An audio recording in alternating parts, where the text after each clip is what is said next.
اسرائیل کا نام موجود ہے کیونکہ ملک الموت کا لفظ موجود. کیا قرآن و سنت میں حضرت اسرائیل کا نام موجود ہے؟ کیوں؟ پورا کام ہے اسرائیل کے ساتھ. یا کوئی خط لکھنا ہے حضرت اسرائیل کو تو آپ کا خط یا فون کرنے کی ضرورت نہیں، اسرائیل انشاءاللہ خود آئے گا.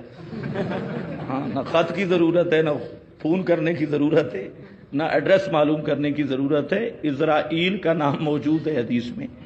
ملک الموت اس لیے کہا گیا کہ موت کا فرشتہ صرف اسرائیل نہیں ہے. ملک الموت ایک جنس ہے اور موت کے فرشتوں کی پوری جماعت ہے. قرآن و سنت سے یہی ثابت ہے، اور ان کا انچارج اسرائیل ہے. تو ہر آدمی کے لیے جو موت کا فرشتہ آتا ہے یہ محکمہ ہے، اور اس کا سب پورے محکمے کا انچارج اسرائیل ہے. اس لیے قرآن نے ملک الموت کہا ہے، اسرائیل نہیں کہا، کیونکہ قرآن کریم میں تتوفاہم الملائکہ، طیبین، نیکوں کی روح قبض کرنے کے لیے بھی الملائکہ، فرشتوں کی بڑی جماعت ہے.